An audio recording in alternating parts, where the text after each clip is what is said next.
जय गुरु जी, शुक्राना गुरु जी, सारी संगत जी को जय गुरु जी। ओम नमः शिवाय, शिव जी सदा सहाय। ओम नमः शिवाय, गुरु जी सदा सहाय।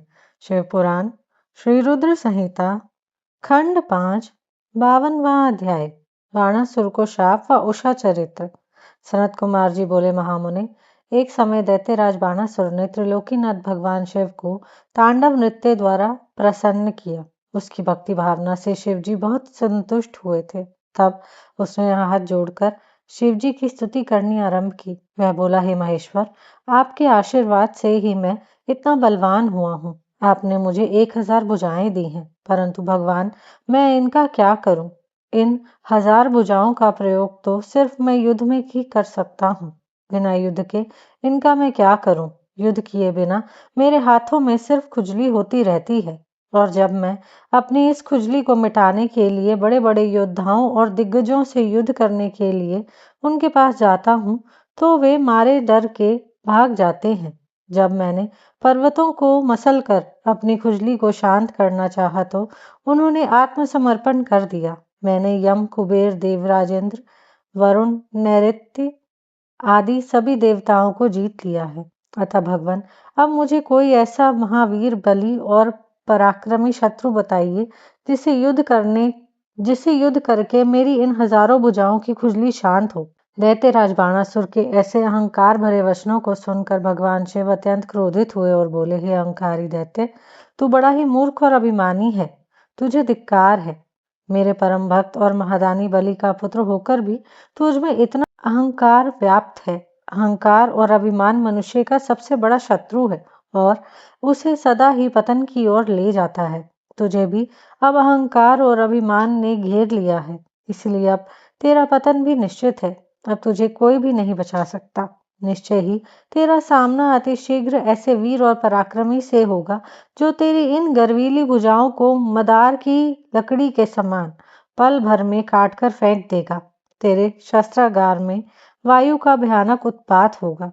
भगवान शिव के क्रोध भरे वचनों को सुनकर भी मदांध बाणासुर पर कोई असर नहीं पड़ा। कहते हैं ना कि जब विनाश का समय आता है तो बुद्धि विपरीत सोचना शुरू कर देती है। इसलिए बाणासुर को युद्ध के निकट आने का समाचार सुनकर अति प्रसन्नता हुई। उसने इसलिए बाणासुर को युद्ध के निकट आने का समाचार सुनकर अति प्रसन्नता हुई। उसने सुंदर सुगंधित पुष्पों से भगवान शिव की आराधना की और पुनः अपने महल में वापस आ गया। तत्पश्चात बाणासुर प्रसन्न मन से उस युद्ध की प्रतीक्षा करने लगा और मन में ही सोचने लगा कि भला मुझसे ज्यादा वीर पारंगत योद्धा और कौन हो सकता है, जो मेरे सामने टिक सके और मेरी बलशाली भुजाओं को लकड़ी के समान काटकर फेंक सके। बाणासुर अपनी इन्हीं बातों में उलझा रहता था। दूसरी ओर बाणासुर नामक दैत्य की एक अति सुंदर एवं गुणवान कन्या थी, जिसका नाम उषा था। उषा भगवान श्री हरि विष्णु की परम भक्त थी। एक दिन उषा वैशाख मास में श्रृंगार से सुसज्जित हो रात्रि को विष्णु भगवान की पूजा अर्चना करने के पश्चात अपने कक्ष में विश्राम कर रही थी। तब उसे देवी पार्वती की शक्ति से फलस्वरूप सपने में भगवान श्री कृष्ण के पुत्र अनिरुद्ध के दर्शन हुए। तब दिव्य माया के वशीभूत उषा को अनिरुद्ध को देखकर बड़ी प्रसन्नता हुई और मन में ही वह उन्हें हृदय दे बैठी। जब सुबह वह जागी तो उसे उसी सुदर्शन युवक का स्मरण हो आया और वह उसके ध्यान में ही खो गई। जब उषा इस प्रकार से सपने में दिखाई दिए उस सुंदर युवक के ध्यान में खोई हुई थी, उसी समय उषा की प्रिय सखी चित्रलेखा उसके कक्ष में आई और अपनी सखी की ऐसी स्थिति देखकर उसने इस बारे में पूछा। तब उषा ने सारी बातें उसे बता दी और कहा कि तुम्हें उस युवक को कहीं से भी ढूंढ कर मेरे सामने लाना है। यदि तुमने ऐसा नहीं किया तो मैं अपने शरीर का त्याग कर दूंगी। अपनी प्रिय सखी उषा के ऐसे वचन सुनकर चित्रलेखा को बहुत दुख हुआ और वह बोली, सखी, ऐसी बातें मत कहो। भला तुम हो तो बताओ, मैं उस पुरुष को कहाँ से लेकर आ सकती हूँ? भला तुम ही तो बताओ, मैं उस पुरुष को कहाँ से लेकर आ सकती हूँ जिसे मैंने कभी देखा ही नहीं है और जिसके बारे में मैं कुछ जानती भी नहीं हूँ। पहले तुम मुझे बताओ कि वह है कौन और कैसा दिखता है, तभी मैं तुम्हारी मदद कर सकती हूँ।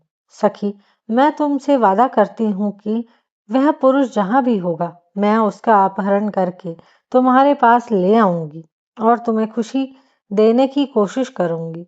अपनी सहेली चित्रलेखा की बातें सुनकर उषा को बहुत संतोष हुआ। अपनी सहेली चित्रलेखा की बातें सुनकर उषा को बहुत संतोष हुआ। तब चित्रलेखा ने वस्त्र के पर्दे पर अनेकों देवताओं, दैत्यों, दानवों, गंधर्वों, सिद्धों, नागों और यक्षों के चित्र बना बनाकर उषा को दिखाए, परंतु उषा ने सबके लिए मना कर दिया। तब चित्रलेखा ने मनुष्यों के चित्र बनाने शुरू किए। उसमें शूर, वासुदेव, राम, कृष्ण और अनेकों पुरुषों के चित्र बना दिए, परंतु उषा ने हाँ नहीं कहा। तब चित्रलेखा ने नरश्रेष्ठ प्रद्युम्न नंदन अनिरुद्ध का चित्र उकेरा, जिसे देखकर उषा का सिर लज्जा से आवर्त हो गया और उसके चेहरे पर लाली छा गई। वह खुशी से झूम उठी।